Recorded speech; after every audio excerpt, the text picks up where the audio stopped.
to where he was. It is the spirit that gives life, while the flesh is of no avail. The words I have spoken to you are spirit and life. But there are some of you who do not believe. Jesus knew from the beginning the ones who would not believe and the one who would betray him. And he said, "For this reason, I have told you that no one can come to me unless it is granted him by my Father." As a result of this, many of these disciples returned to their former way of life and no longer accompanied him. Jesus then said to the 12, "Do you also want to live?" Simon Peter answered him, "Master, to whom shall we go? You have the words of eternal life. We have come to believe and are convinced that you are the one, the Holy One of God." The Gospel of the Lord. Praise to you, Lord Jesus Christ. Good night to our brothers and sisters in the US, and good day to the other parts of the world, including the Philippines. By the way, Ton, please make me a co-host. Okay. So we are now in the 21st Sunday in Ordinary Time. As I have explained to you, if you still remember in the early uh, meeting we had, that our Sundays are divided into three cycles. No, we have year A, year B, and year C. And supposedly, this liturgical year is year B.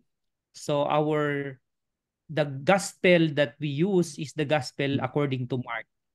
But as you noticed, in the last 5 Sundays, we borrowed from the gospel according to John, especially John chapter 6. And John chapter 6 is about the bread of life discourse. No? It's a long gospel. No? And we started with the multiplication of the bread. So for 5 consecutive Sundays, we reflected about it. No? And we revert to Mark by next week. So the gospel passage today contains the conclusion of chapter 6 of the Gospel of St. John, from which the gospel passage were also taken on the last 4 Sundays. No? So in this long discourse on the bread of life, Jesus firmly insisted that his listeners either accept his body and blood as food or drink or be doomed to die.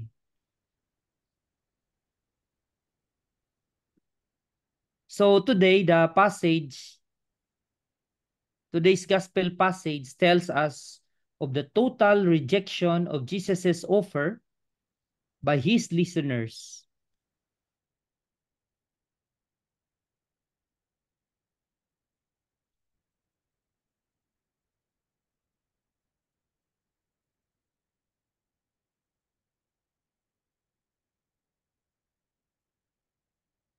Or the context of the two readings, then I'll incorporate later on. I'll expound that in the gospel.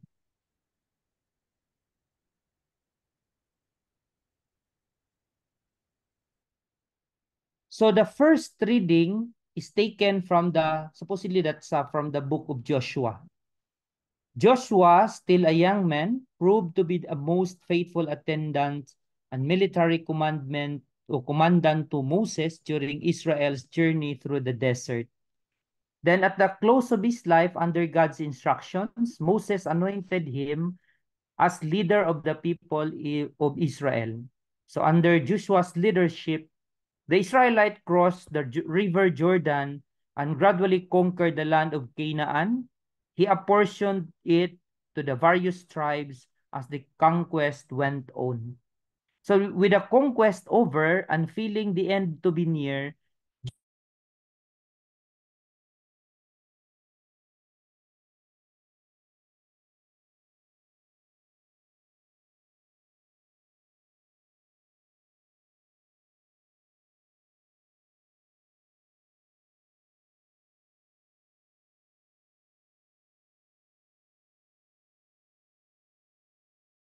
a little during our in the in as I elaborate also on the gospel. What about the second reading? So for the 5 consecutive Sundays, Paul has been our guide in Christian life with his letter to the Christians of Ephesus written from his jail in Rome. So he was aware that Christian life, both at the individual and community level, is doomed unless life within the family is genuinely Christian. So as the model of family love, Paul brings in the highest example he could find the love that Christ bestows in his church and that the church in return ought to have for Christ. So again, a little elaboration of this later on in a short while. Now, we have known in the readings, the past 5 Sundays, that there are two important points of our Christian life. Number one, material food is God's gift. But a far greater gift is the spiritual food that God provides for us. And it is no other than His body and His blood. So we either make Christ our spiritual nourishment or go hungry and die. So we know that as pilgrims, we need food, not material food, but Jesus Himself, so that we would arrive at the destination God prepared for us. So He becomes our food through our faith in Him. And we reflected that in the second Sunday, in the while elaborating on the chapter 6 of St. John. Then through God's word, 2 Sundays ago, we also reflected on the importance of the word of God. During the temptation of Jesus, he told Satan, man does not live by bread alone, but also by every word that comes from the mouth of God, no? Quoting the Old Testament.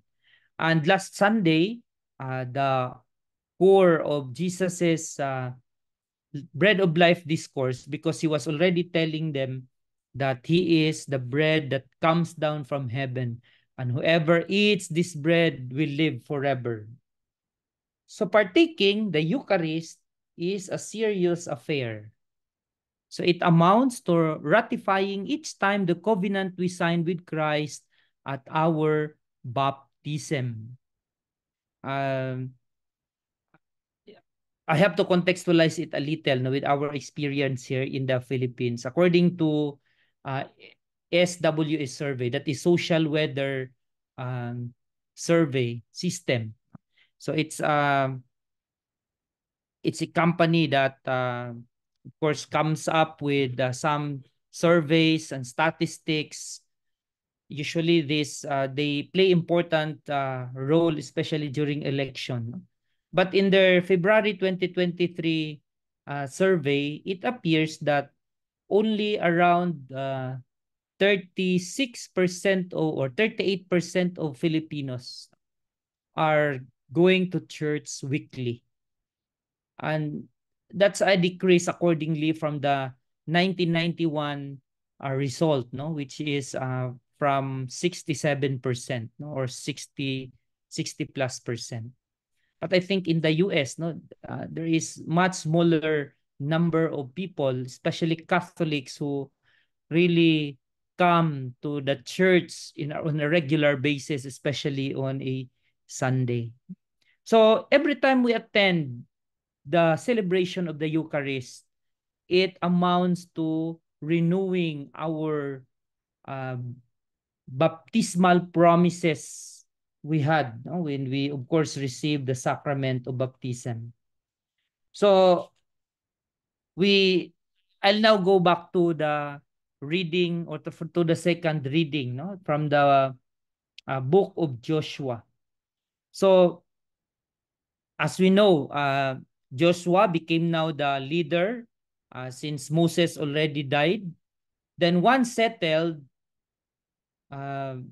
in Shechem, while they were in Shechem, Joshua started by reminding the people all that the Lord had done for them. and for their forefathers. The many wonders he had wrought to get them out of Egypt, his love and forbearance during the long years across the desert, and how he had led them to occupy the land which now was theirs. So after making them realize the Lord's love and faithfulness, Joshua challenged the people, let them, of their own free will, choose the God they wanted to serve. So whether the idols worshipped by Abraham's family, as we read in the first reading, before Abraham had been called by God, similar to those brought by Rachel from her father's house and buried by Jacob in that very place. Or they can worship idols, which the people of Canaan had worshipped before being displaced by the Israelites.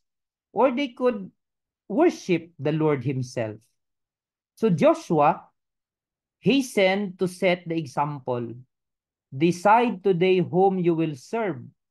And he continued saying, as for me and my household, we will serve the Lord. Following the example of Joshua, the whole people of Israel shouted, we also will serve the Lord, for he is our God. So as a remembrance of their choice, Joshua raised a memorial stone to remain there as a witness to their promise. So this is the message which today's first reading conveys.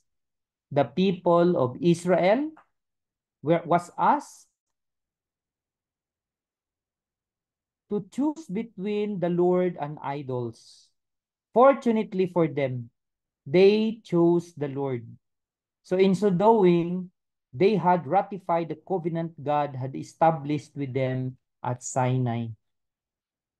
So this is a positive note, no, of the experience of the Israelites with Joshua. So each time we share in the Eucharist, we are invited to also renew the covenant God established with us at our baptism. We know that at our baptism, each one of us, of his own free will, buried his or her idols.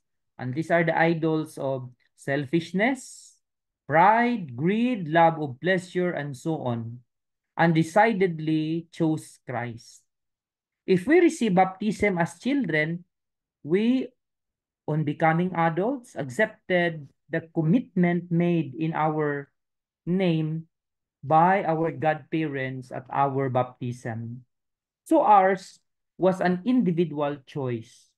God establishes covenant with each one individually and in essence, in terms coincided with those of the old covenant, I will be your God and you will be my people.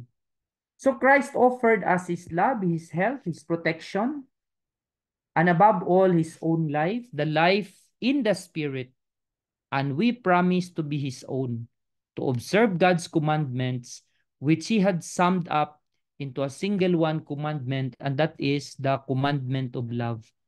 But we know, unfortunately, no matter how determined our choice was, the idols are buried at our baptism, reappear time and again, enticing us to worship them. So we must keep our renewing our covenant day after day, and ever more decidedly, daily, committing ourselves to Christ. Jesus urges us to renew it at each celebration of the Eucharist. He wants us to do it both as individual and as a community. So in other words, each time we receive the Eucharist, Jesus urges us to be faithful to our part of the agreement, to commit ourselves to love.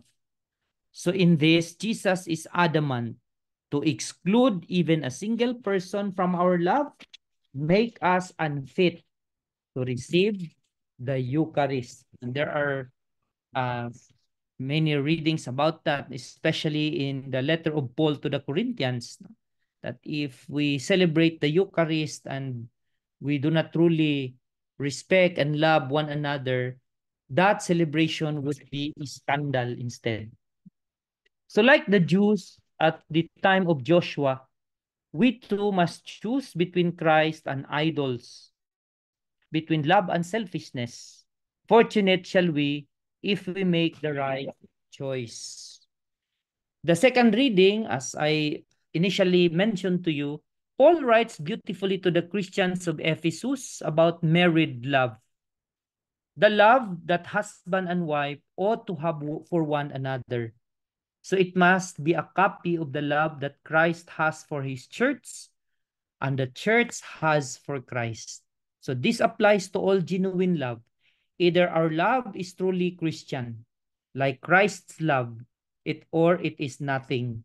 As long as we live in this world, the Eucharist is meant to be the source of that love.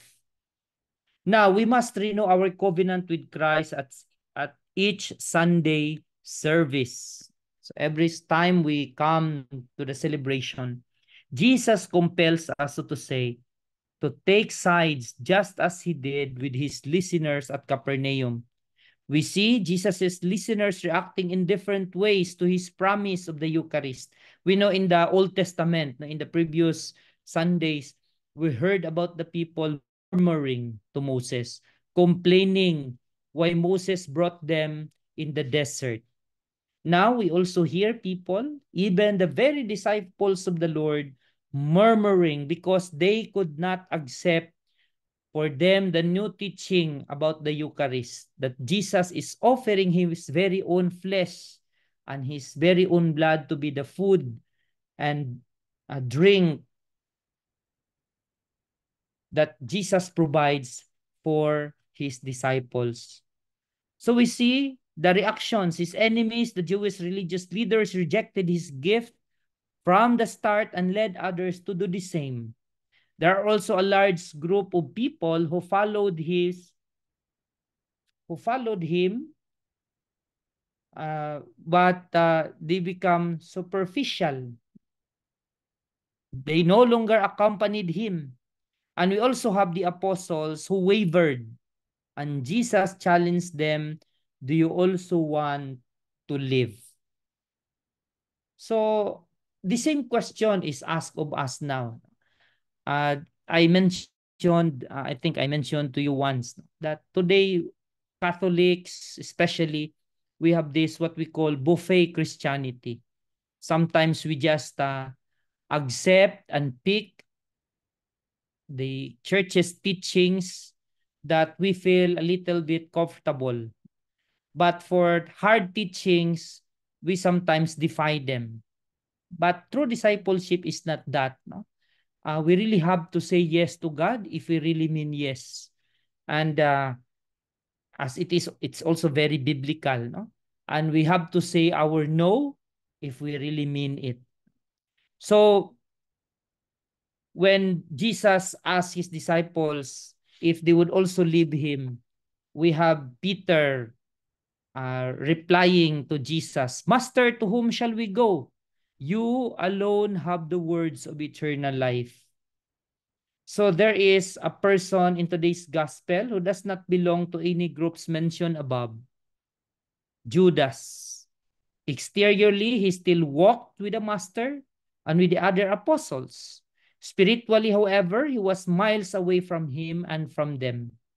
Deep in his heart, he not only rejected Jesus' offer of the Eucharist, he scorned it. So John closes his gospel in chapter 6 with a terrible sentence spoken by Jesus. Did I not choose you 12? Yet is not one of you a devil. So we read that in verse 70. John leaves us in a no doubt as to whom Jesus was referring. He was referring to Judas who would betray him. So let us not follow the example. Let us not follow his example, no, the example of Judas. Sunday after Sunday, we must make the right choice and repeat with Peter, Master, to whom shall we go? You have the words of eternal life. So our past, we should not also repeat these words. Whenever we are in danger of abandoning Jesus in times of temptation, what am I about to do? Away from Jesus, where shall I go? Has Jesus ever disappointed me? So to end, our past experience should be our guide. It is the experience of millions of people who, at one time or another in life, abandoned Jesus through sin. The devil has promised them and us unlimited happiness, but what was the result? Since Jesus is life, light, joy, and love, once away from him, we all met was death, darkness, sadness, and hatred. Only when we went back to him through repentance did we recover what we have lost by sin. So to whom shall we go? It's no other than our true master. For Jesus, we have eternal life. May God bless us all.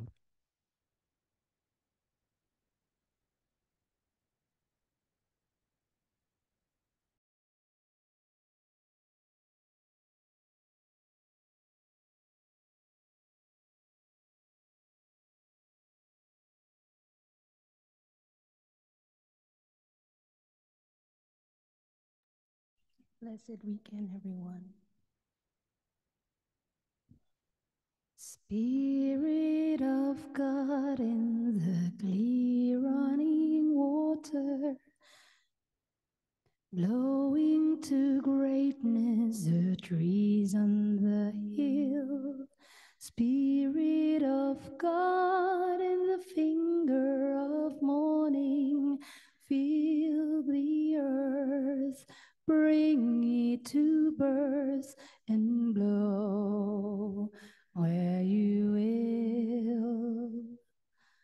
Blow, blow, blow till I be but the breath of the Spirit blowing in me. Down in the meadow, the willows are mourning. Sheep in the pasture land cannot lie still. Spirit of God, creation is groaning. Fill the earth, bring it to birth, and blow where you will. Blow, blow, blow till I be but the breath of the Spirit blowing in me. I saw the scars of a year that lay dying, heard the lament of a lone whippoorwill. Spirit of God, see the clouds that are crying, feel the earth, bring it to birth and blow where you will. Blow, blow, blow till I be but the breath of the Spirit blowing in me. Spirit of God, everyone's heart is lonely, watching and waiting and hungry until. Spirit of God, we long that you only fill the earth, bring it to birth and blow where you will. Blow, blow, blow till I be but the breath of the Spirit blowing in me.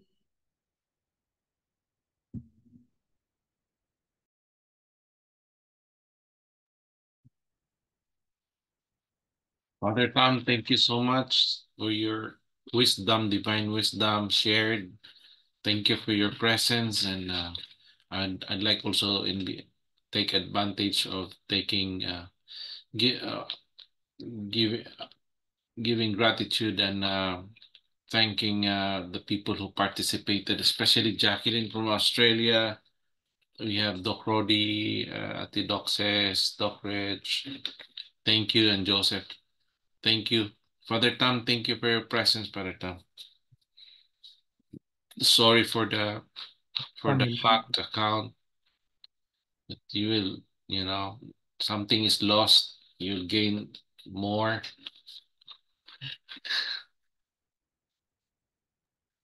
All right. Father Tam, your last word and your blessing. Okay. So thank you so much again, as mentioned by Winston, for joining our weekly online liturgy. By the way, I'm now in the parish of Mother of Perpetual Health. No, Kuya Sunny and Doc says, no, once visited here when they came here in Tagum. No, so it's just around 15 kilometers away from the city. So I'm assigned in one of the smallest schools of our diocese. No, that's Letran Merinol of Mako. So it was established, of course, by the Merinol fathers, no, our early American missionaries who came to our diocese in the early 50s, no. So until the early 80s when they gradually returned back to the US. So it's my new assignment. And I'm very happy, no, that I'm able to meet you. Maybe still, no, maybe once a month, I'll be able to journey with you, uh, especially for our weekly liturgical celebration. Then, by the way, as you may have known, my other account was hacked. So please do not respond to any request. No, I did not request any amount. No, so I'm very sorry for that. No, it's 2 times that I experienced that. So I already asked the help of the police, no, the cybercrime unit in our city to help. No? So I hope you disregard that or even uh, remove me for the time being, no, because it's very dangerous. No, you might be a victim of that scam. So I hope, no, our liturgy will strengthen us and will prepare and dispose us as we also attend the Eucharistic celebration in person in your respective parishes. So keep in touch and be assured always of my prayers for you, for your intentions, for your family and loved ones. So I'll now give to you the blessing. Then after that, maybe we can still, those who may still want to kumustahan, no? May do so. The Lord be with you.